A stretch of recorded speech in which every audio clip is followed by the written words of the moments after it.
Eh bien salut à tous, c'est la vie météo, j'espère que vous allez très bien. On se retrouve en ce vendredi 29 août 2025 pour de nouvelles infos météo. Aujourd'hui on va parler de la situation des prochains jours et surtout de la semaine prochaine avec la rentrée scolaire, l'automne météo qui va commencer officiellement le lundi 1er septembre. Et oui, ce n'est pas le 21, le 21 c'est l'équinoxe d'automne qui se produit à l'échelle planétaire pour l'hémisphère nord, mais météorologiquement parlant et climatologiquement parlant, l'automne commence le 1er septembre sur une période de 3 mois. Je rappelle qu'on a 12 mois, on divise en 4, on a 4 saisons, donc 3, 6, 9, 12. Ça s'étalera du 1er septembre jusqu'au 30 novembre. Et le 1er décembre 2025, ça sera l'hiver météo. Le 21, ça sera le solstice d'hiver, etc., etc. pour chaque saison. Et ça tombe bien que l'automne arrive puisqu'on a bel et bien un temps automnal qui est déjà en place sur notre pays, qui va se maintenir jusqu'au milieu de la semaine prochaine avec une succession de perturbations. Et on va parler et d'orages, et de fortes pluies, et de rafales de vent, et de fraîcheur, et d'un temps pourri. Voilà, vraiment, on va se prendre un mur, mais vraiment violent, automnal, pour le début du mois de septembre. Ça va vraiment trancher avec le reste du mois d'août qui a été relativement sec et très chaud. Là, vraiment, la transition est brutale entre les deux saisons. Vraiment, ça se voit, c'est net. La coupure, elle est vraiment cette année particulière. On passe de estival à automnal, sans trop de transition, quoi. Ça se fait assez brutalement grâce et à cause de l'ex-Erin qui est remonté dans l'Atlantique Nord. Je pense d'après moi que s'il n'y avait pas eu Erin, on n'aurait pas cette situation actuellement. Il n'y aurait pas le retour des systèmes dépressionnaires, il n'y aurait pas ce temps automnal et on aurait possiblement le maintien d'un temps très chaud et très sec pour le début du mois de septembre et le début de l'automne.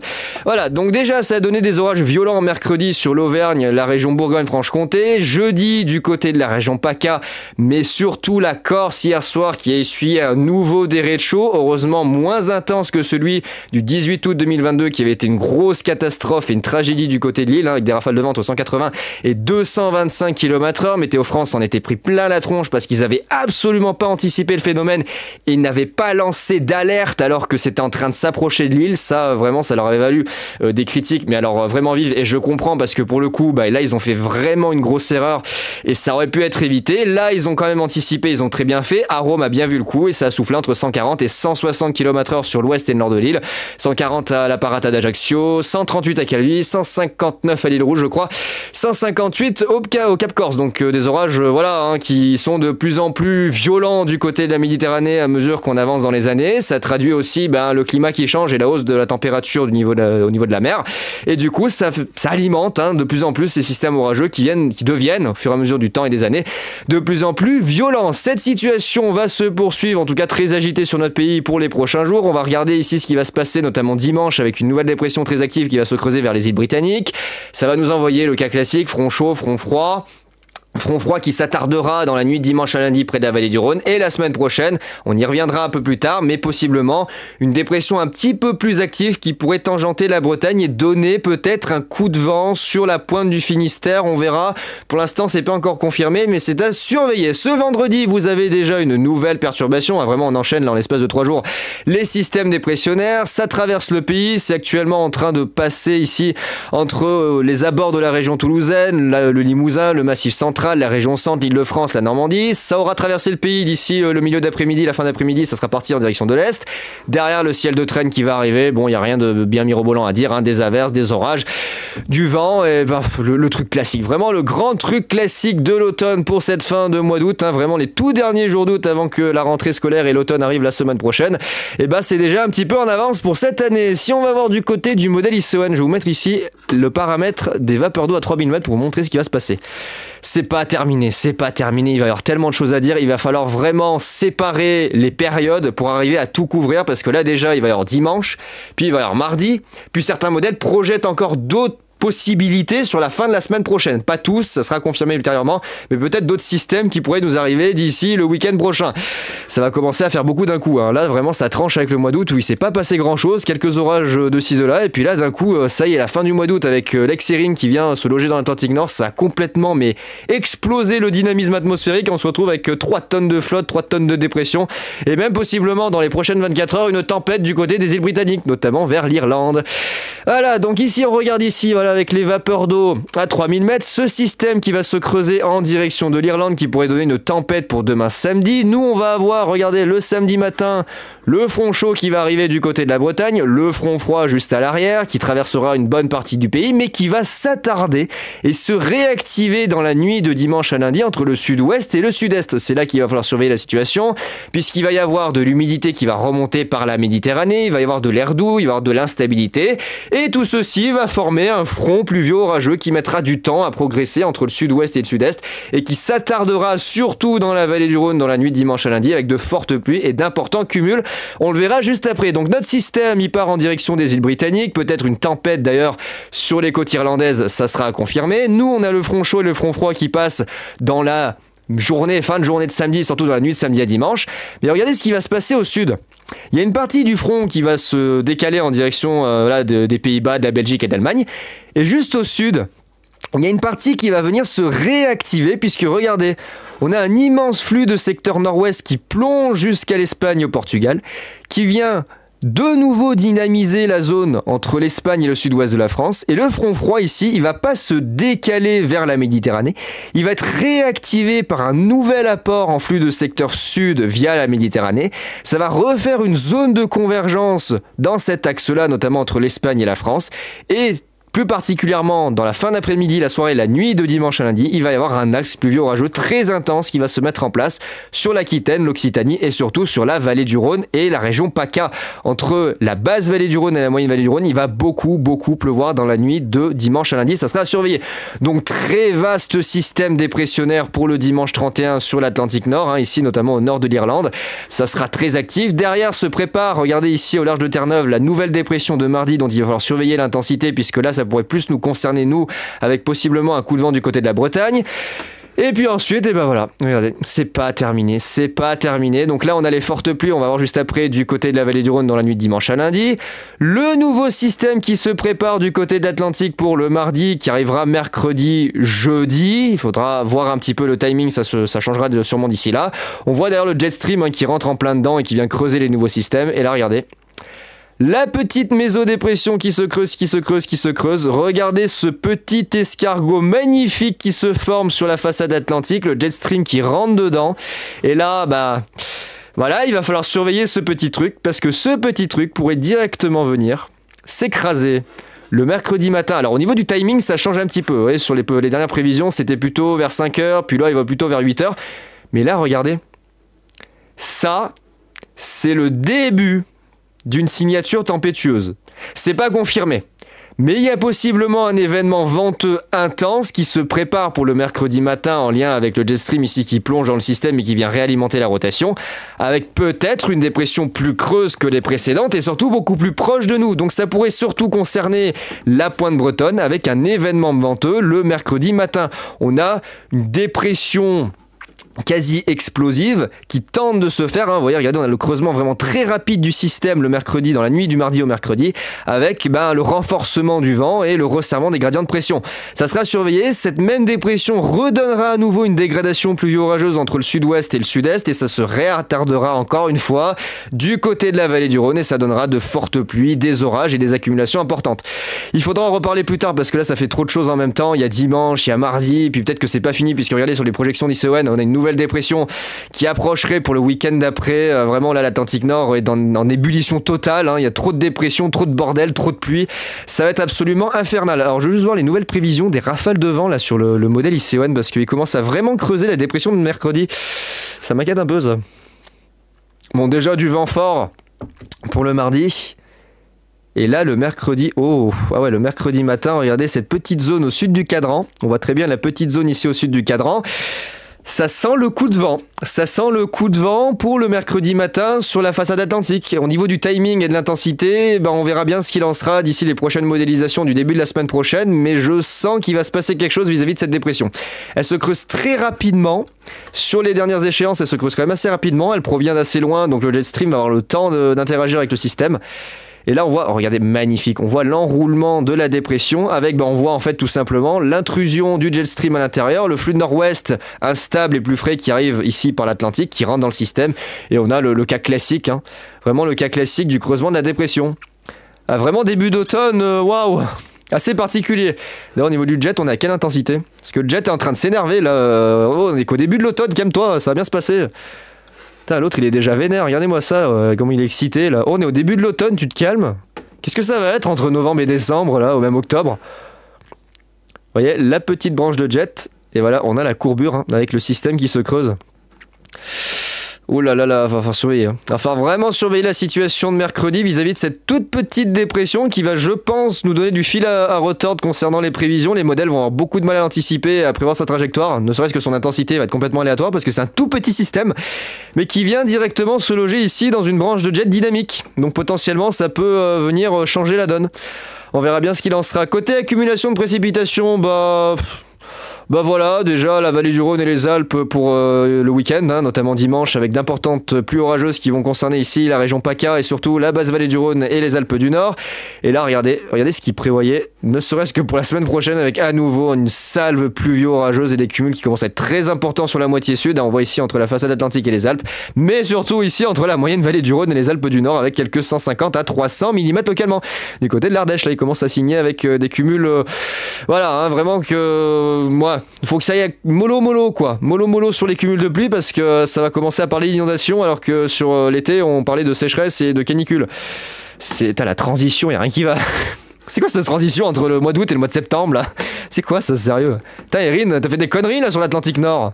Oh, ça a dynamisé le truc. GFS pareil, ça creuse, ça part en tempête sur l'Irlande. Le front de dimanche. La petite dépression, il la voit aussi de mardi à mercredi. Alors lui, il la voit plutôt le mardi en début d'après-midi. Sewen voit plutôt le mercredi matin. Je vous dis, le timing, ça va être vraiment aléatoire. Ça dépendra de ce qui se passera au niveau du jet stream et de l'interaction du système dans l'Atlantique. Peut-être qu'il arrivera plus tôt, il arrivera plus tard. Ça sera déterminé voilà, dans les prochains jours. Hein. Pour l'instant, c'est qu'une projection un peu aléatoire. Et ensuite, c'est pas fini puisque oui, GFS voit à nouveau un système dépressionnaire pour le mercredi en début de journée. Alors lui, il envoie là, le mardi, mais il envoie aussi le mercredi du côté des côtes de la Manche avec un coup de vent. Et puis après peut-être une accalmie, éventuellement une accalmie pour la fin de semaine avec une dorsale anticyclonique qui pourrait tenter de revenir malgré le fait qu'on ait quand même des systèmes encore qui traînent dans les environs. Éventuellement un temps un peu plus calme et un peu plus chaud pour le premier week-end de septembre, ouais, notamment plus chaud. Hein. Là, beaucoup plus chaud pour la période du 5 au 10 septembre. Ça, c'est qu'une projection de GFS. D'autres modèles ne voient pas du tout la même chose et voient le maintien de systèmes dépressionnaires et d'un temps automnal. Ça sera déterminé plus tard. Pour l'instant, je n'affirmerai pas qu'on a un temps plus chaud et plus sec qui s'avance aux alentours du 10 septembre. C'est trop tôt pour le dire. Vraiment, c'est trop tôt. Vu déjà la situation qui se passe dans l'Atlantique Nord et que Erin est venu semer la pagaille dans les prévisions et que ça a dynamisé la zone, je me dis qu'on n'est pas à l'abri de surprise. CEP, qu'est-ce qu'il voit d'ailleurs CEP? J'ai pas regardé. Oh, petit CEP, qu'est-ce que tu dis? Alors CEP, il dit tempête vers les îles britanniques. Notre petit front de dimanche. La petite mésodépression, et lui il la voit mardi. Il la voit mardi la méso. Mais qu'est-ce que c'est que ce bordel? ICO ne la voit pas.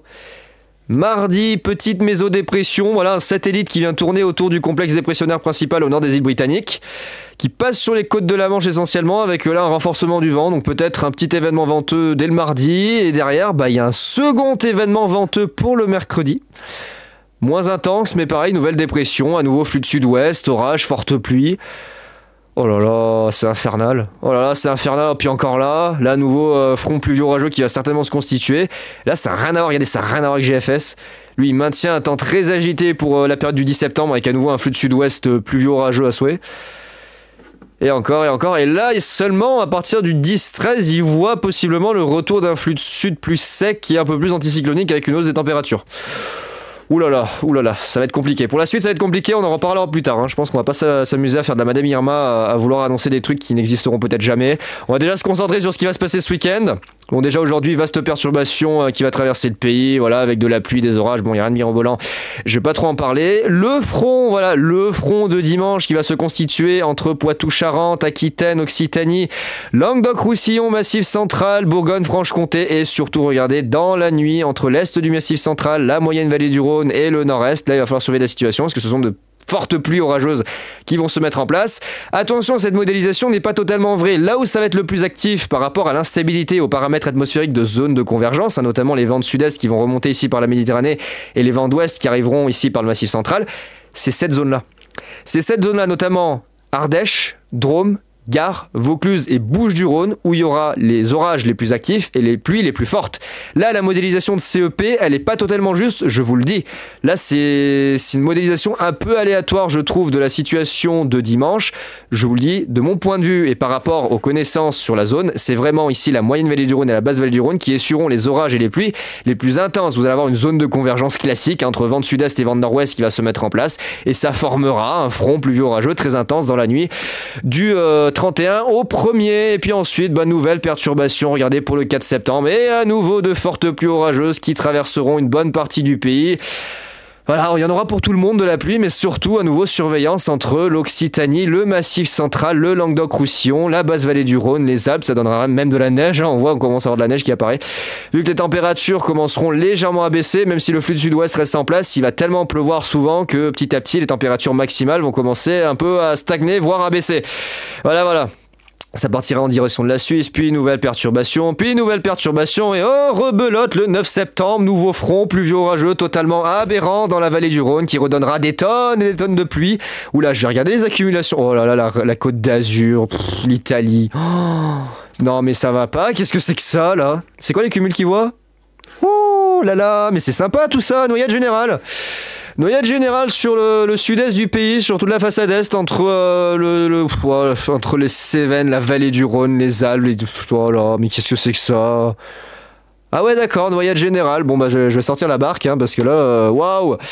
Ok, ah vraiment on se prend un mur là entre la fin du mois d'août et le début du mois de septembre, mon Dieu. C'est rare que d'une saison à l'autre ça soit si violent la transition, là je vous cache pas que c'est particulier cette année, hein. Là c'est... Oh, on comprend rien à ce qui se passe d'un coup là. C'est quoi tout ça là? Merci Erin, merci beaucoup Erin qui nous envoie tout ce magnifique bordel d'un seul coup. Y'a rien qui va là pour le début du mois de septembre. Oh la vache. Trop de pluie, trop de bordel. On dit oh là là, c'est quoi tout ce pluie chez moi? Ça va pas? Ça va pas? Beaucoup trop là? Oh ça suffit. Trop de pluie, trop de pluie. Qu'il y en ait un petit peu, ça va, mais là ça commence à faire beaucoup sur les projections. C'est bien parce qu'on en a besoin, mais ça commence à faire beaucoup d'un coup. C'est vraiment... C'est trop brutal. Beaucoup trop brutal, là. La façade atlantique, grosso merdo, tout à moitié sud, pas mal de pluie. Le front, est-ce qu'il le voit bien, le front de dimanche? Ouais, le front, voilà, dans la nuit de dimanche, surtout la soirée, la nuit de dimanche à lundi. Gros front pluvieux orageux près de la Méditerranée jusqu'en vallée du Rhône. Bon, chez moi, ça sera de fortes pluies, hein, comme d'habitude, il n'y aura pas d'orage. Généralement, c'est surtout entre ici l'Hérault, le Gard, le sud Drôme-Ardèche, Vaucluse et Bouches-du-Rhône. C'est là que ça sera le plus actif, puis ponctuellement en direction des Hautes-Alpes, des Alpes-de-Provence, puis la Côte d'Azur le lendemain. Ça fera certainement un peu le scénario qu'il y a eu là ces derniers jours, notamment hier hein, du côté de la Côte d'Azur. Sauf que le flux est un tout petit peu plus orienté au sud-sud-ouest, donc ça durera un peu plus longtemps. Je pense que du côté de la basse vallée du Rhône, vous devriez avoir des conditions chahutées assez durables dans la nuit de dimanche à lundi. Hein. Ça va se maintenir avec, je pense, une situation à surveiller vis-à-vis des cumuls. Ouais, il y a pas mal d'instabilité qui remonte. Hein. Voilà, c'est surtout là, ce que je vous disais, sud-Drôme-Ardèche, en direction du Languedoc-Roussillon et de la basse vallée du Rhône, puis plus tard en direction à nouveau, et encore une fois, de la région PACA, de la Corse et de l'Italie, avec un ciel de traîne qui s'installera sur les régions de l'ouest et du nord-ouest pour le lundi. Vous aurez sûrement des averses, du vent, comme c'est le cas aujourd'hui. Donc on aura une situation similaire à celle de ce vendredi, avec, regardez sur l'animation satellite, cette jolie énième dépression qui traverse notre pays, qui nous apporte un front pluvieux ici entre le sud-ouest et les régions du nord, le ciel de traîne à l'arrière qui donne... Voilà, de nombreuses averses, des orages sur la façade atlantique, voilà, pas mal de petits points rouges un petit peu de partout, le front pluvieux qui se décale en direction de l'est. Bon, j'ai envie de vous dire, vraiment situation classique, hein, là vraiment c'est automnal. C'est automnal, on peut pas faire mieux, vraiment sur le terme de l'automne, là on peut pas faire mieux. La IFS, est-ce qu'il est en accord avec son run de contrôle? Alors lui, il voit un peu plus chaud, un peu plus sec aux alentours du 7, donc il suit absolument pas le run de contrôle, non. La IFS c'est pas du tout d'accord. Là, peut-être des orages, le 9. Puis là, à nouveau chaud et flux de sud pour le 13. Les modèles n'arrivent pas trop à se décider sur la situation du début du mois de septembre.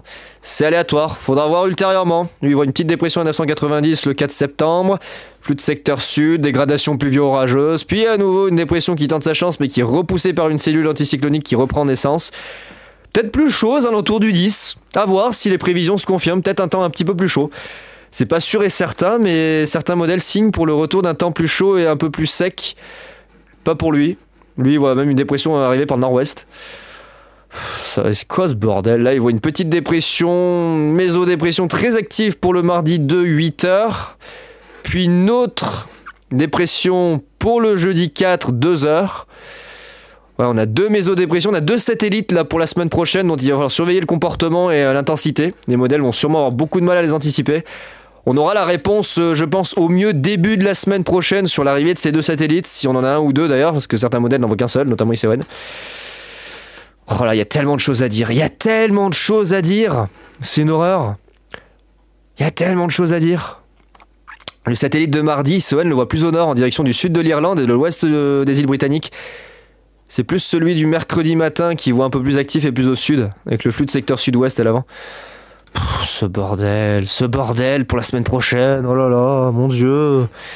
Attendez, Météo France, ils ont juste par curiosité, ils ont établi une préalerte ou pas? Bon là, pour les orages de dimanche, ouais, pour l'instant, ils en parlent pas. Ils en parlent pas trop, mais je pense qu'ils devraient quand même mettre à jour dans pas longtemps, parce que là, la situation, au niveau des cumuls de pluie, ça commence à être beaucoup. Hein. Deuxième déluge matinal avec vent fort. Donc sur la façade atlantique ce matin, vous avez tout simplement des orages qui circulent avec des rafales de vent entre 80 et 90 km/h, 60-70 comme je vous l'avais dit dans l'intérieur des terres. Voire localement éventuellement 70-80, mais on est plutôt autour des 60-70, c'est plutôt pas mal. Avec des petits orages de ci, de là. Alors pour le coup, j'ai bien vu ce matin le risque d'orage fort. Là, regardez. Voilà, la fameuse zone que je vous avais dit ici entre le sud des Pays de la Loire et surtout ici Poitou-Charentes et Aquitaine, avec des cellules certes pas très électriques mais qui localement ont donné de fortes pluies et des rafales de vent jusqu'à 90 km/h sur la zone côtière. Et ça va donc s'étaler dans l'intérieur des terres pour aujourd'hui. Ça va s'étaler, regardez sur le modèle Arome. Ça va s'étaler rapidement, voilà, dans l'intérieur des terres, sur une bonne partie du pays, en direction du Val-de-Saône, en direction de l'Aquitaine, de l'Occitanie, des orages qui pourraient être localement forts, mais comme c'est généralisé, je vais pas sortir du fort, ça sert à rien de mettre toute la France en orange, ça n'a pas d'intérêt. Donc localement, ça pourrait être fort, ça dépendra de l'environnement où se déplaceront les orages et comment ils interagiront avec les paramètres atmosphériques. Mais faites attention, il n'y a pas à exclure que localement certains orages soient forts. Globalement, c'est du modéré et localement, c'est du fort. Notamment, on voit en direction de la Bourgogne-Franche-Comté vers le Jura, la région centre, éventuellement une partie du Limousin, l'Occitanie et une partie de l'Aquitaine. C'est là que ça semble le plus actif, avec potentiellement quelques lignes orageuses qui pourraient se développer cet après-midi, avec de fortes rafales de vent, éventuellement un petit peu de grêle et de fortes pluies. Vraiment un gros programme. Côté italien aussi, ça va bien donner dans les prochains jours et durant la semaine prochaine, puisqu'avec les flux de sud-ouest, ça va régénérer à nouveau des apports d'humidité et d'instabilité sur l'Italie. Et je pense qu'eux aussi vont prendre vraiment tarif. Il y a tellement de choses à dire là pour les prochains jours, c'est une horreur. Il va falloir vraiment détailler, mais au cas par cas. Au cas par cas, parce que là, on peut pas tout mettre dans le même panier, c'est beaucoup trop d'un coup. Putain, lui, il maintient un flux de sud-ouest avec de fortes pluies le lundi. Oh là là, ça va pas. Ça fait presque trop d'un coup, je trouve, là. C'est bien qu'il se passe des trucs, il y a des trucs à dire, voilà, c'est intéressant, mais là, c'est que ça fait trop d'un coup. La transition, elle est beaucoup trop brutale, on comprend rien, là. Dégradation orageuse qui se met en place, à nouveau des orages forts pour le dimanche soir, qui deviendront potentiellement à voir localement violents près du Languedoc et de la basse vallée du Rhône pour la nuit de dimanche à lundi. Ça sera à voir un petit peu après, si les modèles à maille fine le confirment. Mais je pense que il y aurait localement des phénomènes violents, notamment sur l'aspect pluvieux du côté du Languedoc et de la basse vallée du Rhône. On verra bien. Donc voilà les amis pour ces infos météo du 29 août. Situation qui va encore rester bien bordélique pour les prochains jours. Températures qui vont rester assez douces, mais globalement qui vont stagner. Hein. Voilà, on sera sur des températures de saison, un petit peu en dessous dans certains départements, mais globalement de saison. On respire quand même beaucoup mieux que la terrible canicule du mois d'août. Ça sera plutôt pas mal. Donc voilà les amis pour ces infos météo du 29 août. Nous on se retrouve je pense dimanche matin pour un nouveau point complet vis-à-vis des intempéries concernant notamment les prévisions du risque orageux et des fortes pluies dans le sud-est pour la nuit de dimanche à lundi. J'en reparlerai avec plus de détails et surtout avec mes cartes de prévision. Et puis d'ici là on va surveiller tout ça tout doucement. Et écoutez, j'ai plus qu'à vous dire à dimanche. On se retrouve bientôt pour de nouvelles infos météo. Allez, ciao tout le monde.